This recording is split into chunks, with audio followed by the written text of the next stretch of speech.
Alam niyo mga kababayan, kung kayo nasa abroad, mag-ingat-ingat din kayo. Lalo na kayong mga magaganda at saka makikisig, right? Hindi palaging safe. Right? Kaya minsan palagi magdadasal and make sure na hindi kayo lapitan ng, alam mo na, mga masamang elemento o alam mo na,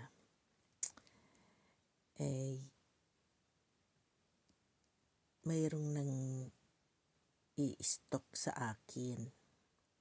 Ngayon, hindi ko naman siya kilala.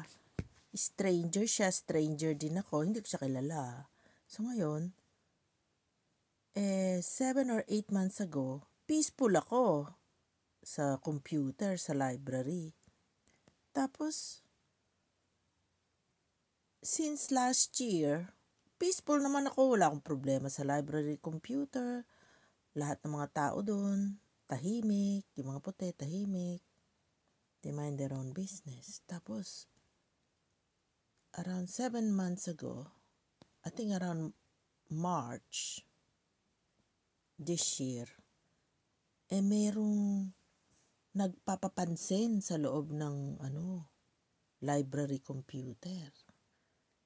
Yung ilan lang kami mga babae doon, isa o hanggang 3. Sa ngayon, ang ginagawa niya, pag nakakita siya ng isa or more na babae sa computer, sa library, nang aasar siya, nagpapapansin siya, nagpaparinig. Minsan kumakanta ng sintonado para ma-attract ka. Yung para mapansin mo ba, para maistorbo ka, hindi ka makapag-concentrate sa nire-research mo kasi maingay siya. Kasi ang ang motibo niya, once na nakakita siya ng babae sa loob ng library sa computer area, isa or more, ayan na, tsaka siya mag-iingay. Tapos kumakanta yan ng sintonado. Minsan kumakanta.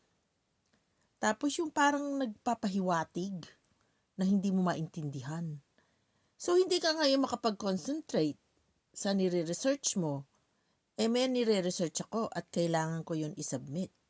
At saka gumagawa din ako ng statement based dun sa nire-research ko. Hindi ako makapag-concentrate. Inabot yan for 7 months.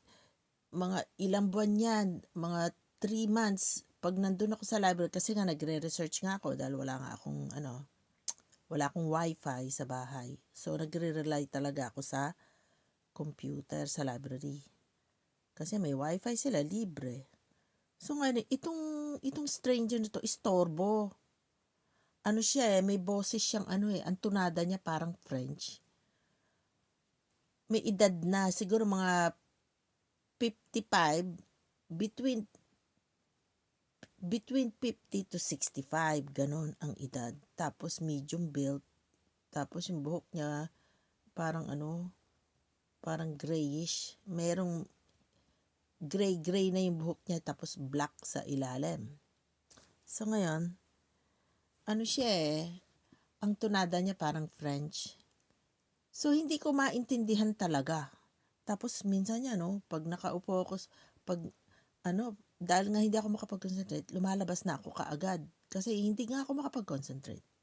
So naghahanap ako uli ng venue na makagamit ako ng computer para yung peaceful ba, yung walang maingay. So umalis ako sa library for 3 to 4 months. Doon ako pumunta sa pangalawang venue. Aba! Pagkalipat ko sa pangalawang venue, after 6 to 8 weeks, nandun na rin siya. So, naisip ko, kasi naobserbahan ko yan, naglalakad yan sa gilid ng building sa second venue. So, dumadaan siya doon. So, siguro nakita niya ako, tapos ayun na. Palagi na siya nagpupunta doon. Yung ba parang hinahanap ako, na hindi ko nakikilala tong taong to. Siya, parang may delusional na stalker. Yung naghahanap siya ng biktima sa library, basta nakakita siya ng babae. Pag nakita niya na yung biktima niya, ayun na. Susundan ka niya, tapos hanapin ka niya kung saan-saan. Minsan pumupunta yan sa unang street, tapos pupunta yan sa pangalawang street, tapos sa harapan ng library. Ano yan, nagro-roam around yan. Hinahanap ka kung nasaan ka, kung saan ka naglalakad. So, nung naisip ko na mukhang binibiktima ako, binago ko lahat ang aking routine. Minsan, hindi ako pumupunta sa town. Minsan, hindi ako pumupunta sa library. Kasi nga, alam ko, nandun yung stalker. So, sabi ko, hindi na ako masyadong pumupunta doon. Minsan lang pag may bibilin ako sa shop. O kaya kung meron akong ipapasirox, gano'n, photocopy, yun lang. Pero hindi na ako masyadong nagpapakita dyan sa town. Kasi, napansin ko, nagpapakita palagi. Hindi ko naman, yung ibang mga tao dun sa library, hindi ko naman sila nakikita madalas. They mind their own business. Ito, ibang klase to. Nagpapapansin. Minsan sa harapan ko pa mismo kasi minsan nakaupo ako sa bench sa harapan ng library. Kasi nga, summer eh. So, I make the most of the heat, the sun, di ba? Tapos, mga around 4:45 onwards, nasa harapan ko. Tapos, nakahawak siya ng mobile phone niya. Sabi naisip ko, baka kinukunan ako ng picture na ito na hindi ko alam yung panakaw. Tapos, minsan, tatambaya, malapit din. At a distance, siguro mga 5 to 15 meters away or 10 to 15 meters away from me, sa bench, nandun siya sa gilid, sa kanan. Minsan naman, nandun siya sa kaliwa. 10 to 15 meters away from me. Sabi ko na, medyo nakakutob ako Sabi ko, minomonitor ata ako nito Grabe Di ko naman kilala to. Tapos hindi ko naman siya type. At saka meron akong boyfriend. Ba't ako maghahanap kung may boyfriend ako? Diba? Grabe, ibang klase. Naisip ko, hindi, siya siguro may lahi siyang French o Belgium o Swiss o Bulgarian o South American, talagang hindi ko talaga maintindihan. Grabe talaga. At saka naka-online din yan, kaya nga hindi ko pwede ipakita yung pagmumukha ko. Dalawa yung stalker ko Yung isa, bayulente. Dati, sa trabaho naman. Sa trabaho naman yun.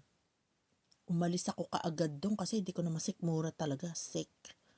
Ang kamalasan pa, yung nag-i-stalk sa akin dati na sa trabaho ko, may asawa pang Pinay. Yun ang malala.